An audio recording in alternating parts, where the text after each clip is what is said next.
Without mentioning names, we have the opportunity to work for many celebrities because they watch the show and they figure we're sort of celebrities also. The problem with a lot of celebrities is they have entitlement. They make a lot of money. Some of them come from a poor background, or some of them are nouveau rich, and they have no idea what they're doing with their money. They spend money on booze, drunks, they spend money on booze, drugs, parties, women, men, whatever the case may be. Take Lindsay Lohan, for example. She's in trouble because she didn't pay her taxes. You mean to say with all the money she's made on movies and modeling, she can't hire a good accountant to pay her taxes? Ridiculous.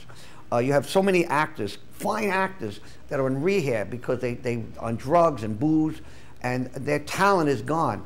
You take a case like Whitney Houston, probably one of the finest singers ever in our history, and she just went down the tube. Matter of fact, we used to work for her company as investigators, and my buddy was her bodyguard for like 7, 8 years.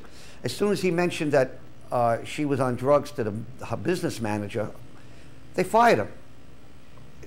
I can't believe it. This guy is one of the top investigators in the world, Scotland Yard, the whole 9 yards, and they tell him, I'm sorry, we don't need you anymore. And then her career went downhill from that. And that, you know, proof of the pudding is what happened. You have all these movie stars that get into all kinds of, they get into fights at bars and restaurants. They feel that because they're celebrities, they can get away with this kind of stuff. And sometimes we get hired by them and we have to like actually sit them down and talk to them and tell them, hey, you can't do this. Everybody's watching you.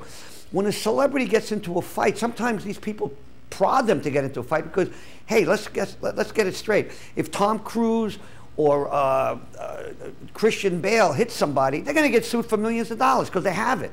So they have to be very, very careful.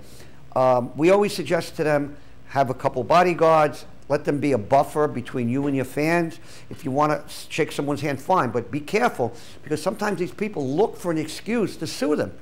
And they like to say, hey, I just got into a fight with so-and-so, and I got a fight with Sean Penn, I got in a fight with Charlie Sheen. You know, these are the kind of things that you have to be careful about. We did a show a few years ago for CBS where everybody on the show was somewhat of a celebrity. They all had their own TV shows at one time. It was an ensemble cast. And they all said the same thing. They have to be careful. You have a car accident, you have a fender bender, all of a sudden you get sued for millions of dollars because they figure you have it.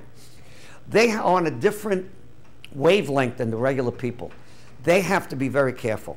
They cannot take it for granted because they're a celebrity, because they sit on the A-list, and because they sit in the front of the nightclub and the VIP section, that they could do things that nobody else can do. They'll snort coke in a club, think it's cool when it's not cool because they get arrested for that. They'll smoke pot in front of their fans. They do stupid things, and they feel they can get away with it, and a lot of times they can't. I have more respect for someone like Al Pacino, who's very quiet, low-keyed. He doesn't bask in the limelight, keeps it cool. He doesn't do anything stupid.